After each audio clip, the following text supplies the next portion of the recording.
Permission लेनी पड़ती है। इस तरह से एक नए फील्ड में उतरना धीरू भाई अंबानी के लिए काफी चैलेंजिंग हो गया था।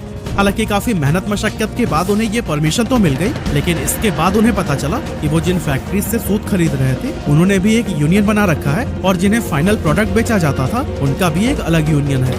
इस तरह से ये सभी मिलकर इन बीच के ही व्यापारियों को लूट रहे थे, क्योंकि एक तो फैक्ट्री वाले सूत महंगे में सेल कर रहे थे और दूसरी तरफ खरीदार उसे सस्ते में ले रहे थे। बीच में नुकसान हो रहा था धीरू भाई और उनके जैसे कई सारे व्यापारियों का। ये सब देखने के बाद धीरू भाई ने एक बहुत बड़ा स्टेप लिया और अपने यूनियन के सभी मेंबर्स को इकट्ठा करके यह डिसाइड किया कि हम सब फैक्ट्री से सस्ते में माल उठाएंगे और महंगे में बेचेंगे, ताकि हमें भी अपने हक का पूरा प्रॉफिट मिल सके। हालांकि ऐसा करने पर मुंबई के कई बड़े व्यापारी नाराज हो गए और इसीलिए उन्होंने एक IAS ऑफिसर को पैसे खिलाकर उस जगह पर ताला लगवा दिया जहां पर खरीदारी के लिए बोली लगाई जाती थी।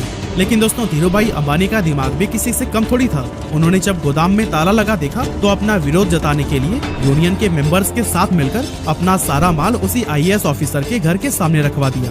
अब कुछ ही घंटों में उस IAS ऑफिसर के घर पर बड़े ऑफिशियल्स आने वाले थे, और अगर वो घर के सामने बिखरी हुई बोरियों को देख लेते तो फिर उन्हें IAS के हरकतों का पता लग जाता। इसी वजह से अपनी नौकरी को बचाने के लिए कुछ ही मिनटों के अंदर उस IAS ऑफिसर ने ताला खुलवा दिया और धीरू भाई समेत उन सभी व्यापारियों का कारोबार फिर से चल पड़ा।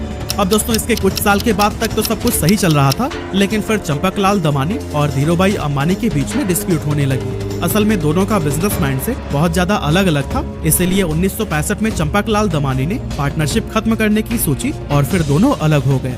1966 में धीरू भाई अंबानी ने गुजरात के नरोदा में टेक्सटाइल मिल शुरू की और फिर यहाँ से उन्होंने कभी भी पीछे मुड़कर नहीं देखा।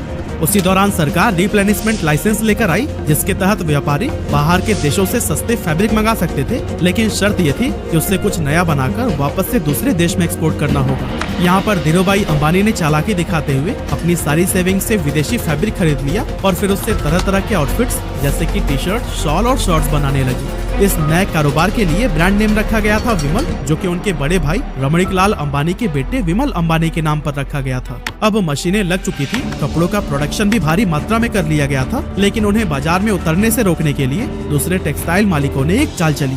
एक्चुअली उन्होंने अपने सभी रिटेलर से यह कह दिया था कि अगर धीरू भाई अंबानी से आपने माल खरीदा तो फिर वो उन्हें आगे से माल नहीं देंगे। लेकिन दोस्तों, दूसरे टेक्सटाइल मालिकों की ये साजिश भी धीरू भाई अंबानी को रोक नहीं सकी। धीरू भाई पूरे देश में घूमे और रिटेलर्स को ये भरोसा दिलाया